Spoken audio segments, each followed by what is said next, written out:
पूरा लोकल। अध्यक्ष महोदय, कल मैं सदन में बैठी हुई सबके भाषण सुन रही थी। आदरणीय रक्षा मंत्री महोदय ने बोला, सत्ता पक्ष के कई मंत्रियों ने बोला। 1 घंटे का रक्षा मंत्री जी का लंबा भाषण था। सुनते सुनते एक बात मुझे बहुत खटक रही थी। उसके बाद जब दूसरे भाषण भी सुने आपके सत्ता पक्ष के, तब भी ये बात बार बार मेरे मन में आ रही थी कि सारी बातें कर ली, ऑपरेशन सिंदूर की बात कर ली, आतंकवाद की बात कर ली, देश की रक्षा की बात कर ली, इतिहास का पाठ भी पढ़ा दिया, लेकिन एक बात छूट गई। उस दिन 22 अप्रैल 2025 को जब 26 देशवासियों को अपने परिवार के सदस्यों के सामने खुलेआम मारा गया, तो ये हमला कैसे हुआ, क्यों हुआ?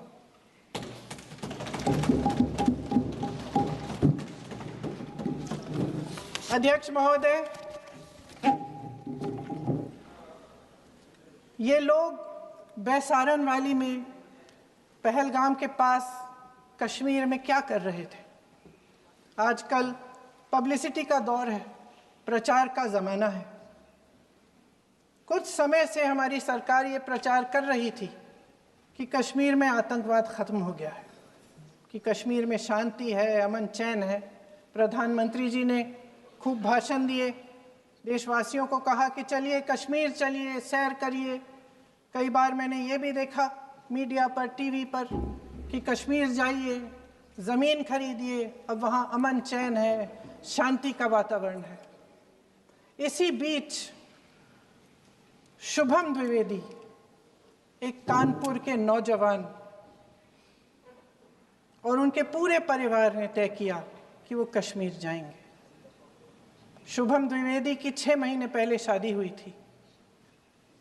उसकी पत्नी ने कहा कि उनके बीच एक ऐसा रिश्ता था, प्रेम और दोस्ती का ऐसा रिश्ता था कि वो एक दूसरे को बच्चों की तरह हंसाते थे। सोशल मीडिया पर एक वीडियो भी जारी है जिसमें पूरा परिवार एक साथ बैठा हुआ ताश खेल रहा है और ऐसे हंस रहे हैं कि उस वीडियो को देख के किसी का भी दिल टूट जाए कि इस परिवार को इस तरह से उजड़ने क्यों दिया हमने। 22 अप्रैल 2025 को बैसारन वैली में मौसम का मिजाज अच्छा था।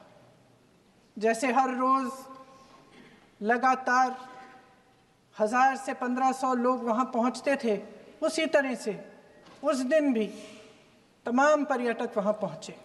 वहाँ का रास्ता आसान नहीं है अध्यक्ष महोदय जी, जंगल से जाना पड़ता है, पहाड़ों के बीच जाना पड़ता है, घोड़े से जाना पड़ता है।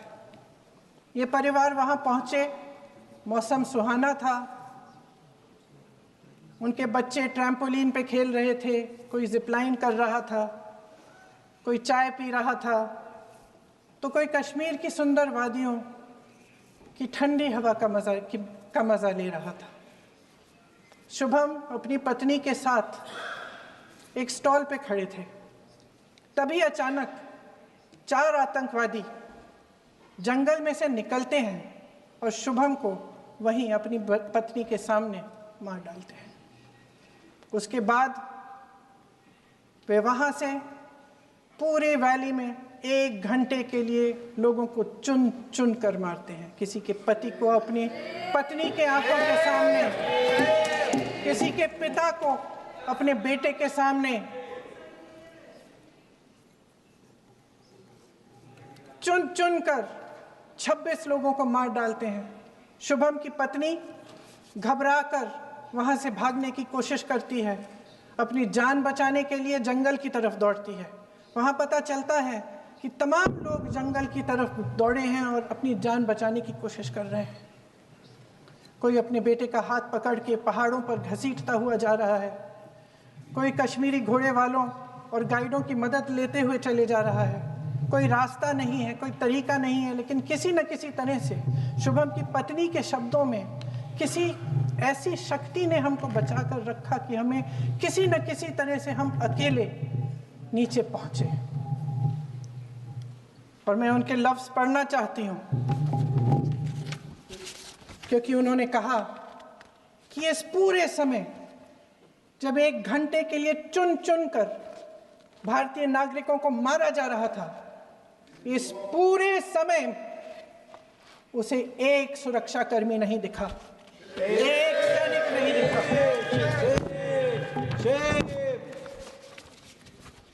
शुभम की पत्नी ने कहा, कोट, मैंने अपनी दुनिया को खत्म होते हुए देखा, अपनी आंखों के सामने एक सिक्योरिटी गार्ड नहीं था।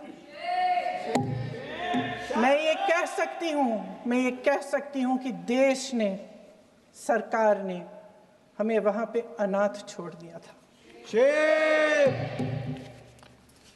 सिक्योरिटी क्यों नहीं थी वहां पे एक सैनिक क्यों नहीं दिखा? क्या सरकार को मालूम नहीं था कि यहां रोज 1000 से 1500 पर्यटक जाते हैं? क्या सरकार को मालूम नहीं था कि यहाँ के पहुंचने के लिए जंगल के रास्ते से जाना पड़ता है? अगर कुछ हो जाएगा तो लोग वहां से निकल नहीं पाएंगे। एक चिकित्सा का इंतजाम नहीं था, फर्स्ट एड का इंतजाम नहीं था, कोई इंतजाम नहीं था, ना सुरक्षा का ना फर्स्ट एड का। इन लोगों को भगवान भरोसे छोड़ दिया गया। ये लोग वहां पे इस सरकार के भरोसे गए और इस सरकार ने उन्हें भगवान भरोसे छोड़ दिया।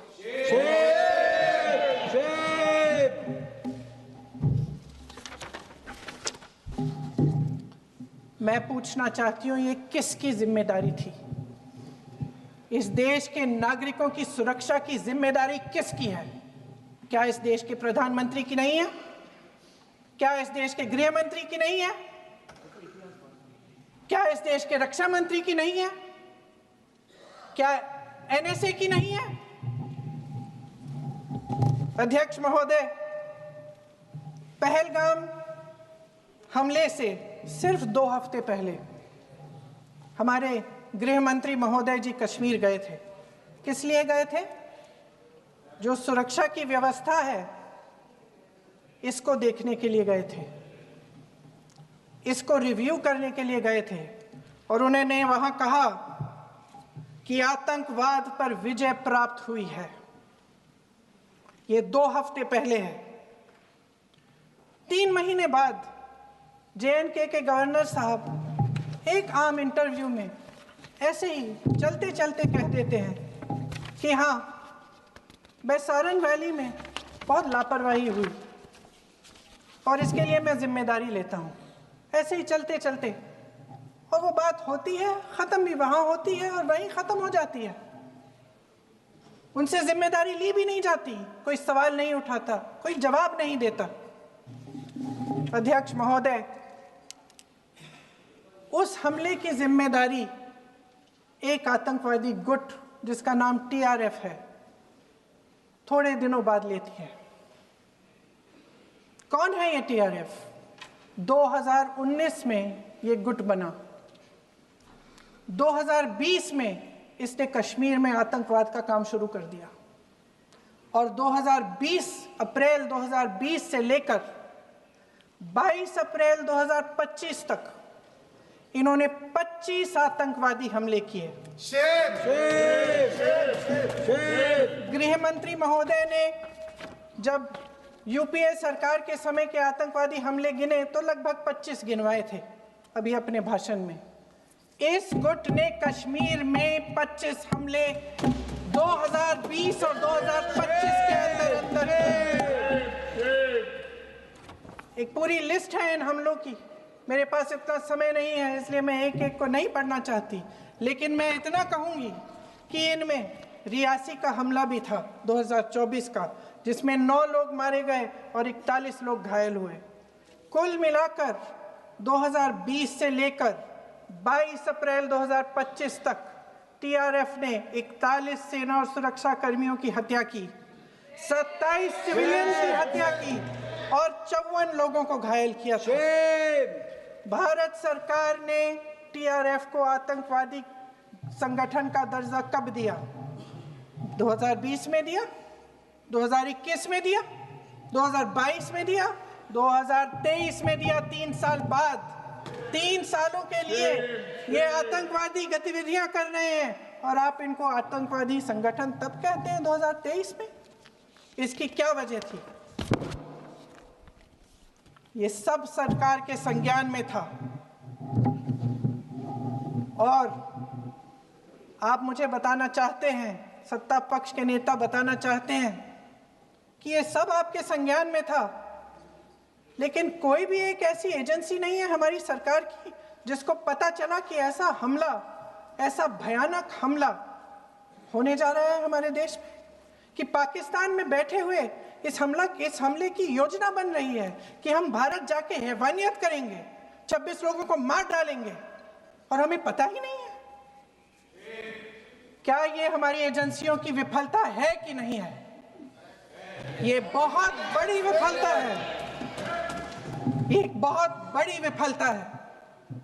जानते थे कि ये गुट है, जानते थे कि 5 सालों से ये आतंकवादी हमले कर रहा है, अध्यापकों को मारा, आर्मी के बड़े बड़े अफसरों को मारा, आम जनता को मार डाला, पुलिस वालों को मार डाला, और आप इन पे निगरानी नहीं रख रहे थे। और ये जो एजेंसियां हैं, इनकी जिम्मेदारी कौन लेगा? क्या आईबी चीफ ने अपना इस्तीफा दिया? क्या किसी ने इस्तीफा दिया? गृह मंत्री जी के कार्य क्षेत्र में आता है इंटेलिजेंस ब्यूरो। क्या गृह मंत्री जी ने इस्तीफा दिया?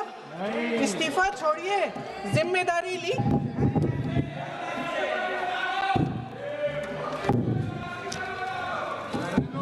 साहब देखिए, इतिहास की बात आप करिए, मैं वर्तमान की बात करना चाहती हूँ। आपको तो एक बहाना चाहिए, आपको तो एक बहाना चाहिए। पूरे परिवार का नाम गिनवा देते हैं। अरे अपनी जिम्मेदारी खुद लीजिए। 11 सालों के लिए तो सत्ता में आप हैं। अभी नेहरू को छोड़ नहीं रहा। कल माननीय गौरव गोगोई जी ने अपने भाषण में पूछा गृह मंत्री जी से, क्या आपकी जिम्मेदारी नहीं थी? मैं देख रही थी। राजनाथ जी, रक्षा मंत्री जी यूं यूं अपना सर हिला रहे थे, कुछ बोले नहीं। अंदर से ये महसूस हुआ होगा कि यहाँ कुछ जिम्मेदारी थी, लेकिन माननीय गृह मंत्री महोदय जी हंस रहे थे, वे हंस रहे थे।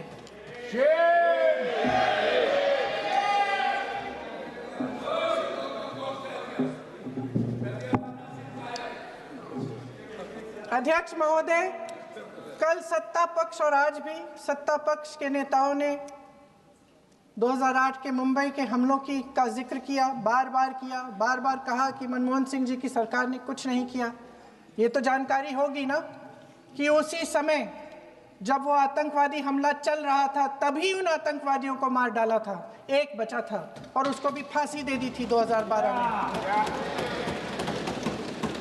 महाराष्ट्र के मुख्यमंत्री ने इस्तीफा दिया। देश के गृह मंत्री ने जिम्मेदारी लेकर इस्तीफा दिया।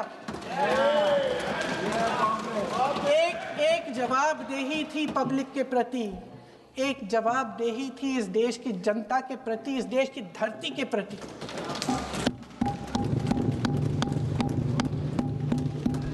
राजनाथ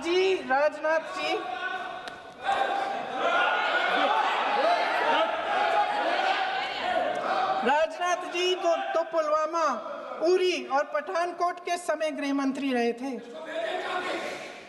आज वे रक्षा मंत्री हैं और हमारे गृह मंत्री महोदय श्री अमित शाह जी के नाक के नीचे पूरा मणिपुर जल गया, दिल्ली में दंगे हुए, पहलगाम में हमला हुआ और आज भी वे उसी पद पर बैठे हैं। क्यों? अध्यक्ष महोदय, बमबारी से अखबारों के हेडलाइन बनते हैं, मगर कहानी सुरक्षा में की चूक में भी है। आज देश खोखले भाषण नहीं सुनना चाहता। देश जवाब चाहता है, तसल्ली चाहता है कि सच उससे छिपाया नहीं जाएगा। देश जानना चाहता है कि उस दिन अप्रैल 22, 2025 को क्या हुआ और क्यों हुआ। आप तो खुद अपनी पीठ थपथपाने में लगे रहते हैं। सेना, देश, संसद से सच छुपाते हैं। ऑपरेशन सिंदूर जब शुरू हुआ, हम सब ने समर्थन किया, सब एकजुट होकर खड़े हो गए इस देश के लिए। दोबारा होगा, दोबारा खड़े हो जाएंगे। अगर हमारे देश पे हमला होता है तो यहाँ इस सदन में किसी भी पार्टी का हो, कोई भी हो, सब आपका समर्थन करेंगे। और हमें अपनी सेना पर गर्व है कि उन्होंने इस बार भी दृढ़ता से लड़ाई लड़ी, धैर्य से लड़ाई लड़ी, वीरता से लड़ाई लड़ी। लेकिन इस ऑपरेशन का सिंदूर का क्रेडिट, उसका श्रेय तो हमारे प्रधानमंत्री जी चाहते हैं। सही भी है, ठीक है, सही है, श्रेय ले। ओलंपिक्स में हमारा मेडल आता है, उसका भी श्रेय लेते हैं। लेकिन सिर्फ श्रेय लेने से नहीं होता नेतृत्व, जिम्मेदारी भी लेनी पड़ती है।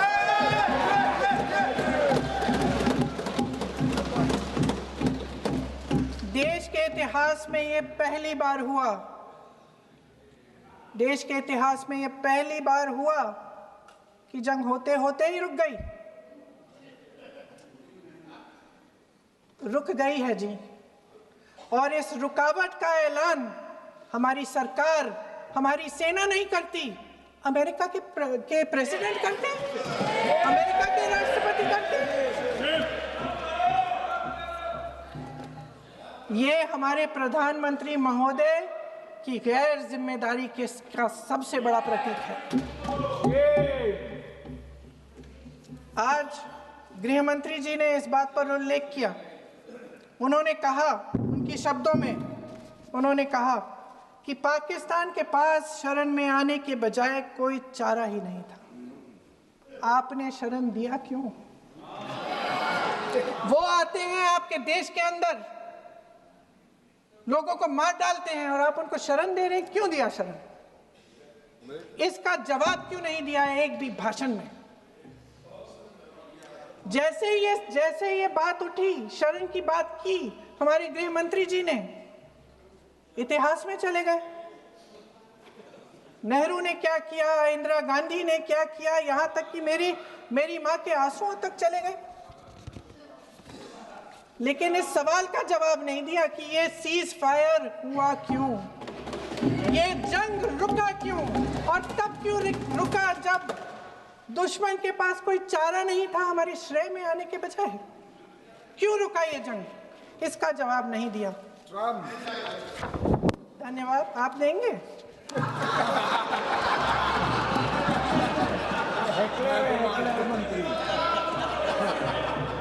देना भाई, देना। आपको टाइम मिलेगा तो, टाइम नहीं मिलेगा आपको शायद। वैसे महोदय, मेरी माँ की आंसू की बात किए, मैं इसका जवाब देना चाहती हूँ। मेरी माँ के आंसू तब गिरे जब उनके पति को आतंकवादियों ने शहीद किया, जब वे मात्र 44 साल की थी। और आज अगर मैं इस सदन में खड़ी हूँ और उन 26 लोगों की बात कर रही हूँ, मैं इसलिए कर रही हूँ क्योंकि मैं उनका दर्द जानती हूँ, महसूस करती हूँ।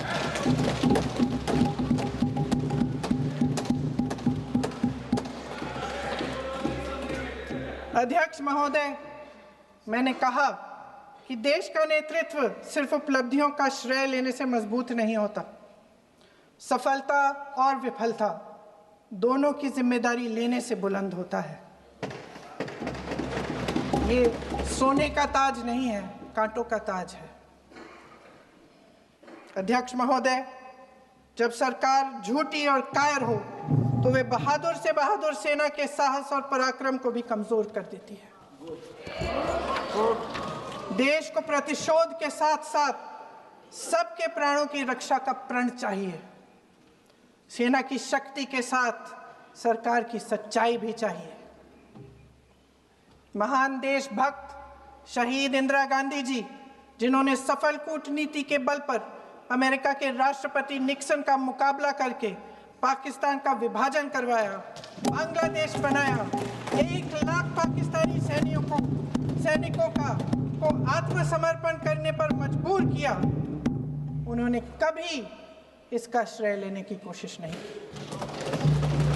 ऑपरेशन सिंदूर का मकसद अगर पाकिस्तान को सबक सिखाना था तो शायद ये मकसद अभी अधूरा है, क्योंकि हमारी कूटनीति विफल रही है। इसका प्रमाण यही है कि ऑपरेशन सिंदूर के बाद एक पाकिस्तानी जनरल, जिसके हाथ खून से रंगे थे, अमेरिका के राष्ट्रपति के साथ बैठकर लंच खा रहे थे। अगर ऑपरेशन सिंदूर का मकसद आतंकवाद को खत्म करने का था तो पाकिस्तान को संयुक्त राष्ट्र के आतंकवाद विरोधी समिति का अध्यक्ष चुने जाने से इस मकसद को धक्का लगा है। इसकी जिम्मेदारी कौन लेगा? क्या हमारे प्रधानमंत्री लेंगे? क्या उनमें ये हिम्मत है? नहीं है। अगर इस ऑपरेशन के दौरान हमारे जहाजों का नुकसान नहीं हुआ तो सदन में इसे साफ साफ कहने से क्या डर है? क्यों नहीं कहा है? कल भी रक्षा मंत्री जी ने कहा कि हमारे इंफ्रास्ट्रक्चर का नुकसान नहीं हुआ, तो जहाजों के बारे में भी बता दें, साफ साफ बता दें, क्या हर्ज है? सच्चाई तो है। सवालों से बचने के लिए ये सरकार हमेशा प्रयास करती है। इसकी राजनीतिक कायरता बेमिसाल है। देशवासियों के प्रति जवाबदेही का एहसास ही नहीं है। सच्चाई ये है कि इनके दिल में जनता के लिए कोई जगह नहीं है। सब राजनीति है, सब पीआर है, सब प्रचार है, सब पब्लिसिटी है। देश की जनता के लिए आपके हृदय में कुछ नहीं रहा। बहुत समय हो गया है आप इस प्रचार में ही लिप्त हैं, जनता को देख नहीं पा रहे हैं। जी मानिए। जो पहलगाम में हुआ, खत्म करती हूँ, जो पहलगाम में हुआ उससे हर एक देशवासी के दिल पे चोट पहुंची है। हिमांशी नारवाल की गुहार ने हम सबको शर्मिंदा किया है। इसीलिए मैं आज यहाँ खड़े हुए एक आखिरी बात करना चाहती हूँ।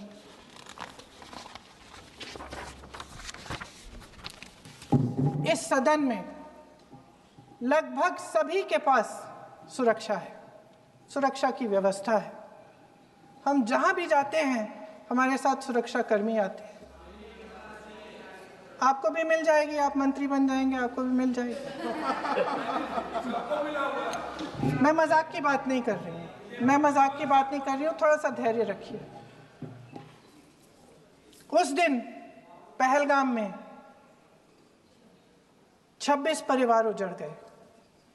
26 लोगों को अपने परिवार के सदस्य के सामने मारा गया। 26 बेटे, पति, पिता गुजर गए। उनमें से 25 भारतीय थे।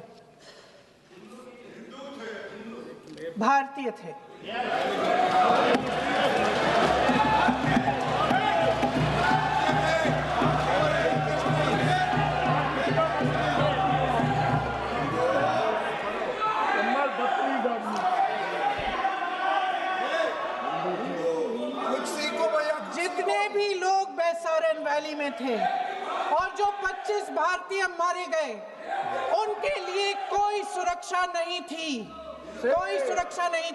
आप कितने भी ऑपरेशन कर डालें, आप इस सच्चाई के पीछे छुप नहीं सकते, इसे नकार नहीं सकते। आपने उनको सुरक्षित नहीं किया। कोई शर्म नहीं है और ना कभी होगी। सुन लीजिए, सुबह भी मैं शिव मंत्र बोल के आई हूं। इनको क्या पता शिव मंत्र क्या है? शिव मंत्र खत्म कर लूं अपना भाषण। शिव मंत्र मैं एक बार उन 25 भारतीयों के चुप रही। मैं एक बार उन 25 भारतीयों के नाम इस सदन में पढ़ना चाहती हूँ, ताकि यहाँ बैठे हर सदस्य को यह एहसास हो कि वे भी हमारी तरह इंसान थे, किसी राजनीतिक बिसात के मोहरे नहीं थे। वे भी इस देश के बेटे थे, वे भी इस देश के शहीद हैं। उनके परिजनों के प्रति हम सब की जवाबदेही बनती है। उन्हें सच्चाई जानने का हक है। समीर गुहा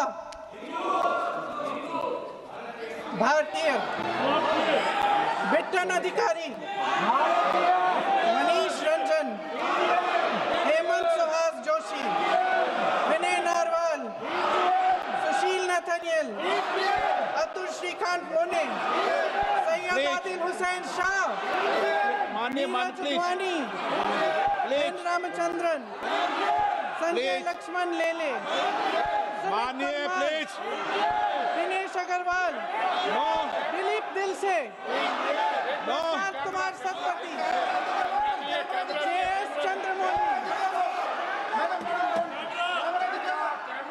अब आप बोलिए, अब आराम से। JS चंद्रमौली, यतीश परमार, S मधुसूदन राव, माननीय सदस्य, नारेबाजी का सदन नहीं है। शैलेश कलाटिया, ये तरीका ठीक नहीं है आपका। मंजुनाथ राव, कौस्तभ गणबोते, शुभम द्विवेदी। जय हिंद।